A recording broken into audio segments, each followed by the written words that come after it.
Sir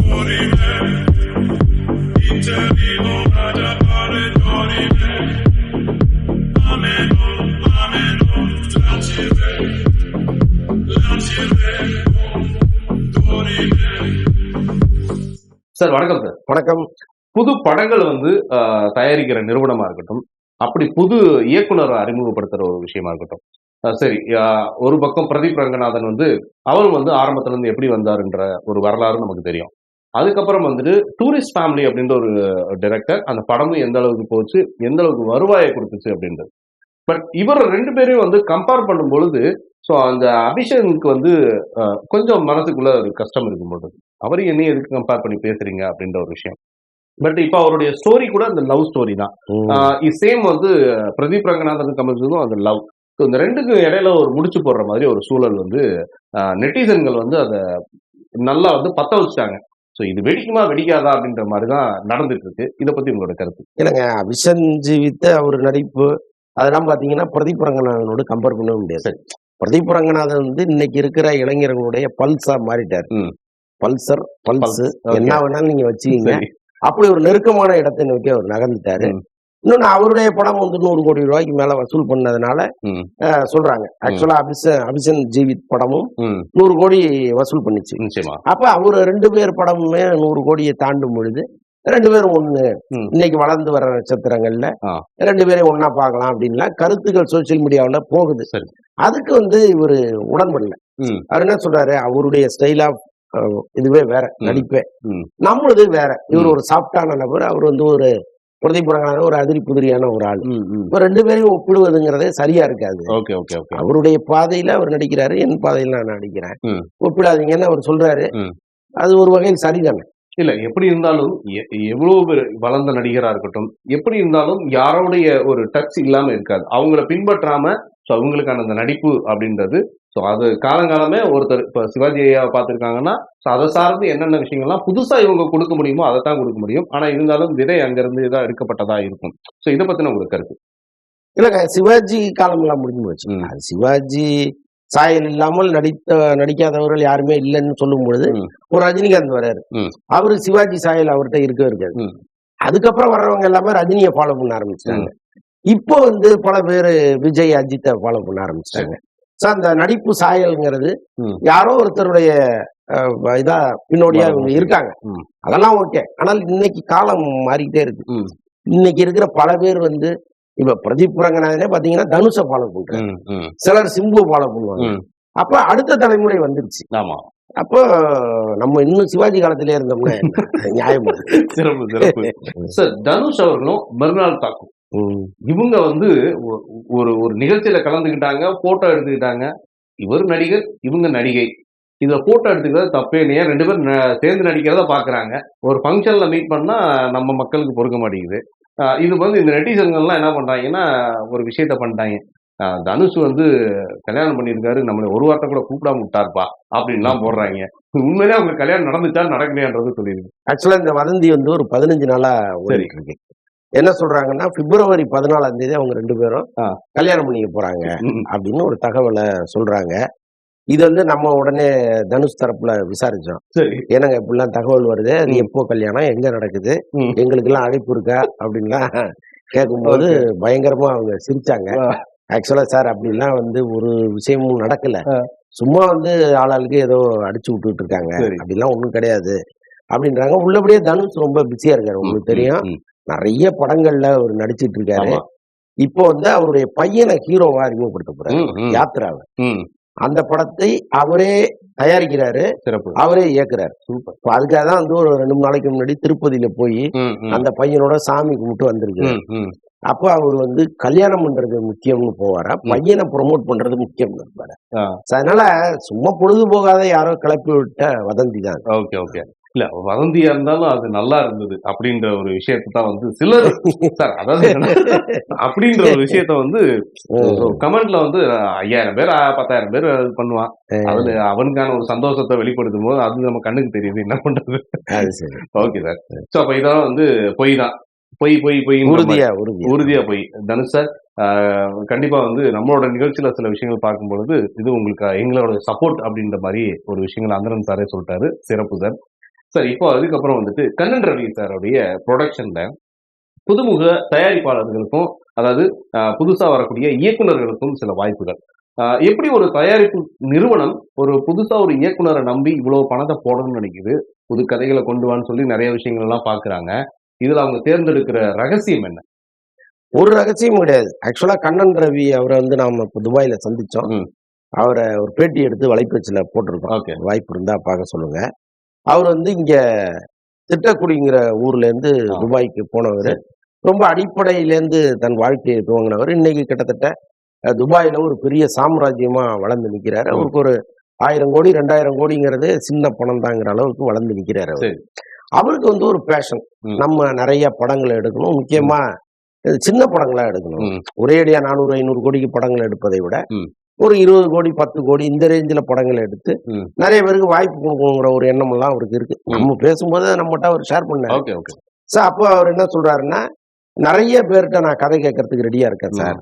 ஆனால் இப்ப அவங்கள துபாய்க்கு வர வச்சு கதை கேட்கறதா, அவரு இங்க வந்து கேட்கறதுக்கு வாய்ப்பு இல்ல. ம்.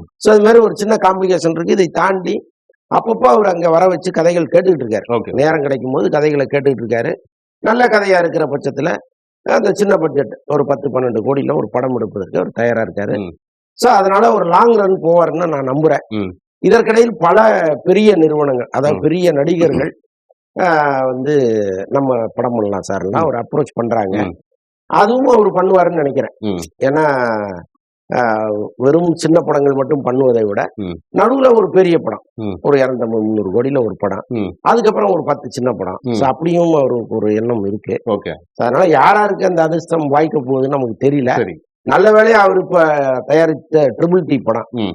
அது வந்து தமிழ்நாட்டுல ஒரு மிகப்பெரிய வெற்றி படமா மாறி ஆ. அவருக்கு ஒரு 10 கோடி ரூபாய் லாபத்தை கொடுத்துருக்கு. சூப்பர். அப்புறம் உலகம் முழுக்க அது கலெக்ஷன் எல்லாம் பாத்தீங்கன்னா அது ஒரு ஆ. பெரிய லாபமா வரும். எனக்கு தெரிஞ்ச ஒரு 30, 40 கோடி இந்த படத்துல அவர் சூப்பர். லாபம் எடுப்பதற்கு வாய்ப்பு இருக்கு. ம். அவரை பொறுத்தளவுக்கு அது ஒரு பெரிய தொகை இல்லதான். ம். ஆனால் ஒரு அமௌண்ட்டை போட்டு அதை லாபமா எடுக்கிறதுங்கிறது பெரிய விஷயம் தானே. பெரிய அதை புத்திசாலித்தனம். அவரு ம். பண்ணிருக்காரு. Okay, okay. அப்போ நெறைய இன்னும் புதுமுக இயக்குனர்கள் இந்த 2026ல வர்றதுல எந்த மாற்றமும் இல்ல அப்படின்ற மாரி இருக்கு. ஆமா, அதுக்கு நிறைய வாய்ப்புகள் இருக்கு. ம். அவரை போய் ரீச் பண்ணணும், அது ஒண்ணு இருக்கு. Okay, okay. அது ஒரு பெரிய குதிரை கொம்பு தான். Okay, okay. அதை நீங்க தாண்டி போய் ஆ. பல முயற்சிகளுக்கு இடையில ஆ. அவரை சந்திச்சீங்கன்னா ஆ. ஏதோ ஒரு வகையில வாய்ப்பு இருக்கு. Okay, okay. இது என்ன பிரமாதம்ன்ற மாதிரி அடுத்த ஒரு விஷயம், டான் பிக்சர்ஸ் உடைய தயாரிப்பாளர் வந்து ஒரு படத்த இயக்க போறதா ஒரு தகவல் வந்திருக்கு. இத பத்தி உங்களுக்கு கருத்து? இல்லங்க, ஒரு படத்தை இயக்கிட்டு இருக்காரு. ம். இதய முரளின்னு ஒரு படம். ம். ஆல்மோஸ்ட் அந்த படமே முடிய போகுது. இன்னும் ஒரு 14 நாள் தான் ஷூட்டிங் கண்டிப்பா. பாக்கி இருக்கு. ம். அந்த படம் வந்து நீங்க அதர்வா ஹீரோவா நடிக்கிறாரு. ஆமா. இதயம்னு ஒரு படம் முரளி நடிச்சு மிகப்பெரிய வெற்றி படமா மாறி ஆமா. இருந்தது. அப்ப இதய முரளி வந்து அதுல படத்துல காதலை சொல்றதுக்கு ம். படாத பாடு போடுவாரு. ம். முரளி வந்து எல்லா படத்துலயுமே காதலை சொல்றதுக்கு ரொம்ப தவிப்பாரு. ஓகே. கடைசியா அவர் காதலை சொல்லுவதுதான் கிளைமாக்ஸா ஓகே. முடியும். இந்த காலகட்டத்துல அது ம். சூட்டபிளா இருக்குமான்னு எனக்கு தெரியல. சரி. இப்பெல்லாம் SMS, ஆ, ஆ, WhatsApp ஆ. என்னென்னவோ வந்துருச்சு. ம். நீங்க ஒரு குரல் பதிவிலேயே நீங்க அனுப்பிடலாம். உண்மை. பட் அன்னைக்கெல்லாம் வந்து பேரை கேட்கறதுக்கு 3 வருஷம் ஆகும். அந்த மாதிரி உண்மை. சூழ்நிலையில ஒரு படத்தை எடுத்திருக்காங்களா, ம். ம். அல்லது இன்றைய காலகட்டத்தோடு ஒப்பிட்டு ஒரு படம் எடுத்திருக்காங்களா நமக்கு தெரியல. ம். அந்த கதையினுடைய களம் என்னவான்னு நமக்கு தெரியல. ம். ஆனா பெரிய பட்ஜெட்ல ம். நிறைய நாடுகள், வெளிநாடுகள் எல்லாம் போய் எடுத்திருக்காங்க. ம். ம். அதனால ரொம்ப முக்கியமான படமா இருக்க போகுது அது. Okay, okay. ஏன்னா படம் இது வரைக்கும் எடுத்த வரைக்கும் பார்த்தவங்க ம். ரொம்ப பிரமாதமா இருக்குன்னு சொல்லிட்டு இருக்காங்க. Okay, okay. இனிமே சிறந்த தயாரிப்பாளர்னு சொல்றத விட சிறந்த இயக்குனர் அப்படின்னு சொல்லிடலாம். ஆமா, ரெண்டுமா இருக்கிறது பெரிய வரம் தானே. ம். ம். சிறப்பு. இப்போ இதை தொடர்ந்து பார்க்கும்பொழுது நீங்க அதர்வா பத்தி பேசும்பொழுது சுதா கொங்கரா அவர்கள் வந்து எஸ்கேவ ஒரு இடத்துல மேடையிலேயே நான் வந்து எப்பவுமே ஃபேஸ் டு ஃபேஸ் பேசக்கூடிய ஒரு ஆளு அப்படின்ட்டு என்ன பண்றாங்க, நீங்க மானிட்டர் பார்க்காம இருக்கிறது ரொம்ப தவறு அப்படின்ற ஒரு விஷயத்த சொல்லியிருக்காங்க. இந்த மானிட்டரை பார்க்காம இருக்கிறதுல இந்த படம் வரும்போது பார்த்துக்கலாம்னு நினைச்சிருப்பாரு. ஒருவேளை அவருக்கு என்ன நம்ம நடிச்சதை உடனே பார்க்கறதுக்கு நம்ம படம் வரும்போது பார்த்துக்கலாம் அப்படின்னு இருந்திருப்பாரு ஒரு நடிகர். இதுல என்ன தப்பு இருக்கு? சுதா அவங்க சொன்னதுல என்ன காரணம்? இல்ல, சுதா அது மட்டும் சொல்லல. அவர் வந்து ஸ்கிரிப்ட் படிக்க மாட்டாரு சரி. அப்படின்னு ஒரு தகவல் அவங்க ஓகே. சொல்லியிருக்காங்க. அதெல்லாம் வந்து சிவகார்த்திகேயனுக்கு ஒரு சின்ன ம். வருத்தத்தை ஏற்படுத்துச்சா அல்லது பதில் கருத்து சொல்லணும்னு சொன்னாரான்னு தெரியல. ம். அவர் வந்து இல்ல நான் ஸ்கிரிப்ட் எல்லாம் படிப்பேன் ம். அப்படின்னு சொல்லியிருக்காரு. இந்த பராசக்தி ஸ்கிரிப்டே வந்து அவர் படிச்சுட்டு தான் அதுக்குள்ள வந்தாரு. ஓகே. சுதா கொங்கராவை பொறுத்த அளவுக்கு அவங்க ரொம்ப ஃப்ரீக்வெண்டா பேசுறதா நினைச்சு அடுத்தவர் மனதை நோக்கடிச்சிட்டு இருக்காங்கிறது மட்டும் ம். நல்லா தெரியுது. ஏன்னா சினிமாவில் வந்து நீங்க நினைச்சதெல்லாம் பேசிட முடியாது. ம். நாம ஒரு பெரிய டைரக்டரு, ஒரு ஹீரோ நம்ம சொல்றத கேட்கிற ஹீரோ தானே. அவர் மார்க்கெட்ல எவ்வளவு பெரிய உயரத்துல இருந்தா எனக்கு என்னன்னு பேசுறது இருக்குல்ல, அது வந்து அவங்க அவங்க அவங்க எதிர்காலத்துக்கு நல்லது இல்லை. ஏன்னா இப்ப என்னதான் சுதா கொங்கரா வந்து ஒரு நல்ல இயக்குனரா இருக்காங்கன்னா கூட ஒரு புதுமுகத்தை வச்சு அவங்களால ஒரு படம் பண்ணி ஜெயிச்சிட முடியாது, ஒரு பெரிய ஓப்பனிங்க கொடுத்துட முடியாது. அப்போ ஒரு பெரிய ஹீரோன்னு ஒருத்தர் தேவைப்படுறாரு. அப்ப இந்த பெரிய ஹீரோவுக்குரிய மரியாதையை நீங்க கொடுத்துருக்கணும். நீங்க வந்து ஆஃப்லைன்ல என்ன வேணாலும் பேசுங்க, உங்களுக்கு அறிவில்லைன்னு கூட திட்டுங்க, அது வேற. ஆனால் மேடைன்னு வந்துட்ட பிறகு நீங்க அவருக்கான மரியாதையை எப்பவுமே கொடுக்கணும். நிச்சயமா. இன்னமும் நீங்க எஸ்சி பாருங்க, தளபதின்னு தான் சொல்லுவாரு ஒரு பையன். தளபதி விஜயும் பாரு, அவரும் பாரு. அப்ப நம்மளதான் அவனு சொல்லலாம், ஆனா அப்படி சொல்ல மாட்டாரு அவரு. அந்த மரியாதையை ஹீரோக்கள் எதிர்பார்ப்பாங்க. அப்படி இருக்கும்போது சுதா கொங்கரா மாதிரி ஒரு டைரக்டர் எல்லா இடங்கள்லயும் வெளிப்படையா பேசுவதுங்கிறது அவ்வளவு சரியா இருக்காது. அதுதான் நம்முடைய கருத்து. கண்டிப்பா அதுவே அவங்களுக்கு பிரச்சனையா மாறுறதுக்கான வாய்ப்பு. பெரிய ஹீரோக்கள் யாரும் வரமாட்டாங்க. நிச்சயமா. நம்ம இப்ப ஹரி மாதிரி டைரக்டர்கிட்ட ஏன் வந்து பெரிய ஹீரோக்கள் போகாம இருக்காங்கன்னா, அவர் நடத்துற விதம். அவர் வந்து ஷூட்டிங் ஸ்பாட்ல கொஞ்சம் இடம் குணமா பேசுவாரு. அதுக்கு விரும்புறவர்கள் மட்டும்தான் அவரோட டிராவல் பண்ண முடியும். அதனாலதான் ஹரியினுடைய வேகமே தடைப்பட்டு நின்னுச்சு ஒரு கட்டத்துல. அது மாதிரி ஒரு சிக்கல் வந்து சுதா கொங்கராவுக்கு வந்துடக்கூடாதுன்னு சொல்றேன். சரி, பரவாயில்ல, என்னன்னு பார்ப்போம் அடுத்த படங்கள்ல. இதை தொடர்ந்து வந்து கருப்பு பல்சர் அப்படின்ற ஒரு படத்தை பத்தி நம்ம பேசி ஆகணும். இதுல வந்து கதையோட வித்தியாசமே வந்து இதுவரையும் வந்த ஒரு பேய் படம் மாதிரி இல்லாம இது வேற மாதிரி ஒரு விஷயம். பட் கெத்து தினேஷ்க்கு இப்படி ஒரு கான்செப்டை இந்த நேரத்தில் எடுக்கிறதுக்கு என்ன காரணம் வந்துச்சு? பேய் படங்களுக்கான ஒரு மினிமம் கேரண்டி இங்க இருக்கு. முன்னெல்லாம் வந்து வில்லேஜ் படங்களுக்கு இருக்கும். நீங்க எவ்வளோ ஒரு மோசமான ஒரு வில்லேஜ் படம் எடுத்தாலும் குறைந்தபட்சம் அதுக்கு ஒரு கேரண்டி இருக்கும். ஒரு 50 பேராவது தியேட்டருக்கு வருவாங்க. பேய் படங்களுக்கு அப்படி ஒரு கேரண்டி இருக்கு. நீங்க ரொம்ப மெனக்கட்டு சிந்திச்சு ஒரு படத்தை எடுப்பதை விட ஒரு பேய் படத்தை எடுத்துட்டீங்கன்னா திடீர்னு பிச்சுட்டு ஓட ஆரம்பிக்கும். சோ அந்த நம்பிக்கையில தான் வந்து ஒரு பேய் படம் எடுக்கிறாங்க. அவர் ஓட்டுகிற பல்சர்ல பேய் வந்துடும். சரி, பேய் வந்து மனுஷனுக்கு பிடிச்சு பாத்துருப்பீங்க. ஒரு பல்சர்ல ஒரு பேய் வருதுங்கிறத பாத்துருக்கீங்களா? நீங்க வந்துடும். அந்த பல்சர் வந்து யாருடைய பேய் அப்படின்னு போய் பாத்தீங்கன்னா ஏற்கனவே ஒரு அட்டகத்தி தினேஷ் இருப்பாரு. அந்த தினேஷ் தான் இதுக்குள்ள ஆவியா வராரு. சோ அதுதான் வந்து அந்த கதை. ரொம்ப இன்ட்ரெஸ்டிங்கான ஒரு கதையை உருவாக்கியிருக்காங்க.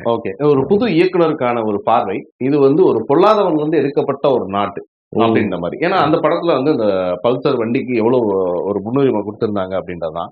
பட் அதுல இருந்து எடுக்கப்பட்ட ஒரு நாட் இதை வேற மாதிரி வந்து கிரியேட் பண்ணிருக்காரு. அதுல ஒரு பல்சர் தொலைஞ்சு போயிடும், தேடி அவர் போவாரு, அங்க நடக்கிற விஷயங்கள் தான். இதுலயும் வந்து இவர் ஒரு பல்சர் வாங்குறதுக்காக போவார், செகண்ட் ஹேண்ட்ல வாங்குறதுக்கு. ஏன்னா வந்து புது வண்டி வாங்க முடியாது, அப்ப செகண்ட் ஹேண்ட்ல வாங்குறதுக்கு போவாரு. அது எப்படி கிடைக்கிறதுங்கிறது ஒரு டிராவல்ல போகும். கிட்டத்தட்ட வந்து அந்த படத்தினுடைய இன்ஸ்பிரேஷனா தான் இதற்குள்ள வந்திருப்பாங்க. அப்புறம் அதுல ஒரு பேய் வந்தா நல்லா இருக்குமேட்டு அப்புறம் பேய் எல்லாம் கொண்டு வந்து வேற ஒரு மாதிரி போறாங்க. அப்போ எல்லா படம் பாக்குறவங்களுக்கு எல்லாத்துக்குமே நம்ம வண்டியிலயும் இந்த மாதிரி ஒரு பேய் இருந்தா நல்லா இருக்கும். ஏன்னா நிறைய இளைஞர்கள் வந்து பேய் மாதிரி தான் அப்படியே ஓட்டுறாங்க. கரெக்டா சொன்னீங்க.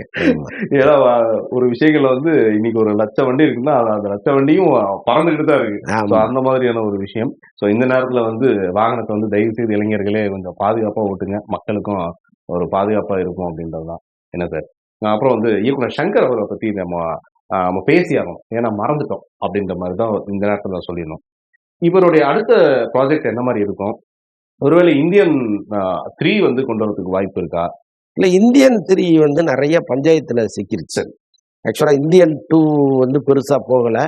ஒருவேளை அந்த படம் வந்து நல்லா போயிருந்தீங்கன்னா இந்தியன் 3 ஆட்டோமேட்டிக்கா வந்திருக்கும். பட் அது ஒரு பெரிய லாஸா போச்சு தயாரிப்பாளருக்கு. அது இந்தியன் 2 இந்தியன் 3 நடித்த வகையில் சங்கருக்கும் சம்பள பாக்கி, கமலஹாசனுக்கும் சம்பள பாக்கி. அது மட்டும் இல்ல, இப்ப இந்தியன் 3க்கு வந்து ஒரு பெரும் தொகையை இவங்க வச்சாதான் மிச்சம் இன்னொரு 40 நாள் ஷூட்டிங் இருக்குங்கிறாங்க. அதுக்கு வந்து ஒரு 40 கோடி வேணும்னு சங்கர் கேட்டதா ஒரு தகவல் இருக்கு. அவ்வளவு எல்லாம் கொடுக்க முடியாது, உங்க 2 பேர் சம்பளத்தையும் கூட கொடுக்க முடியாது, படத்தை முடிச்சு கொடுங்கிற மாதிரி லைக்கா நிறுவனம் ஒரு நெருக்கடியை கொடுக்குறாங்க. சோ அதனால நமக்கு தெரிஞ்ச இவங்க 2 பேருமே அந்த படத்துல இப்போதைக்கு யோசிக்க மாட்டாங்க, எடுத்து ஓரமா வச்சிருவாங்க. சங்கரை பொறுத்தளவுக்கு வேள்பாரி கதையை தான் அடுத்து படமாக்க போறாரு. பெண் நிறுவனம்னு ஒண்ணு இதுல இருக்கு நார்த்ல, அவங்க வந்து பெரிய நிறுவனம். அவங்கள வந்து தொடர்பு கொண்டு ஒரு வழியா அங்க ஃபைனல் ஆயிருக்கிறதா சொல்றாங்க. சோ அந்த நிறுவனத்தின் மூலமா வேள்பாரி படத்தை எடுக்க போறாங்க. ரன்வீர் சிங் ஓ. அவர்தான் வந்து இந்த படத்துல ஹீரோன்னு சொல்றாங்க ஓகே இப்போதைக்கு. ஓகே மற்ற நடிகர்கள்ட்ட பேசிட்டு இருக்காங்க. ம். அது எப்போ ஃபைனல் ஆகும்னு தெரியல. ஓகே சிறப்பு. விஜய் தேவரகொண்டா, ராஷ்மிகா மந்தனா. ஸோ இவங்களும் ஒரு காதல் ஜோடி. ஜோடி. ம். இந்த ஜோடியை தொடர்ந்து ரணபலின்ற ஒரு படம், பெரிய ப்ராஜெக்ட் அப்படின்ற ஒரு விஷயத்த சொல்றாங்க. பட் இந்த ரணபலி, ஸோ இந்த மாதிரியான சில விஷயங்கள்லாம் வந்து அந்த தெலுங்கு மக்களுக்காக, அங்க வந்து ஆந்திர மக்களுக்கு இந்த படங்கள்லாம் பிடிக்குன்றதுனால அந்த டைட்டில் வைக்கிறாங்களா? இல்ல இந்த மாதிரியான பலின்னு முடிகிற இடத்த வந்து தமிழ் மக்களுக்கு ரொம்ப விருப்பமா இருக்கும் அப்படின்றதுக்காக இந்த டைட்டில் வந்து சூஸ் பண்ணியிருக்காங்களா? இல்ல அப்படி இல்ல. இது தெலுங்கு படம் தானே. சரி. தெலுங்கு படங்கும்போது கொஞ்சம் மசாலா எப்பவுமே ஜாஸ்தியா சரி. இருக்கும். சோ அந்த மாதிரி நான் கூட ஒரு தெலுங்கு படம் பார்த்தேன். ஒரு அடுப்புல வந்து ஆ. ஒரு பானையை வச்சு எரிக்கிறாங்க. Okay. விறகு அடுப்பு. அந்த விறகு ஒரு 20 விறகு வச்சிருக்கான். 20 கலர்ல இருக்கு. ஒரு கலர், ஒரு விறகு சிவப்பு கலரு, ஒரு விறகு பச்சை கலரு அப்படின்னு ரொம்ப ஆச்சரியமா இருந்துச்சு. என்னடா இப்படி ஒரு கிரியேட்டிவிட்டி ஓகே அவங்களுக்கு. ஓகே. சோ அது மாதிரி மசாலாவுக்கு முக்கியத்துவம் கொடுக்குற பகுதியா Colourful-ஆ தெலுங்கு இருக்கும் படம் தெலுங்கு பார்க்கறதுக்கு. படங்கள் இருக்கிறதுனால நீங்க சொன்ன மாதிரி ரணபலிங்கிற தலைப்பு உங்களோட ரொம்ப கனெக்ட் ஆகிற ஒரு தலைப்பு அது. Okay okay okay. அவ்வளவுதான். ஸோ ஒரு வகையில வந்து பாகுபலிக்கு ஈக்குவலா சில விஷயங்கள் ஹிட் அடிக்கிறதுக்கான வாய்ப்புகளை இந்த படத்துல பார்க்கலாமோன்னு தோணுது. வெறும் பலி மட்டும் எப்படி கண்டென்ட் இருக்கணும்ல. Okay okay. படம் நல்லா இல்லைன்னா மக்கள் பொலி போட்டுருவானுங்க. சில விஷயங்கள் சிறப்பு சார். சார் இந்த வாரம் வந்த விஷயங்கள்லாம் ரொம்ப அழகா பேசணும். ரொம்ப நன்றி. நன்றி.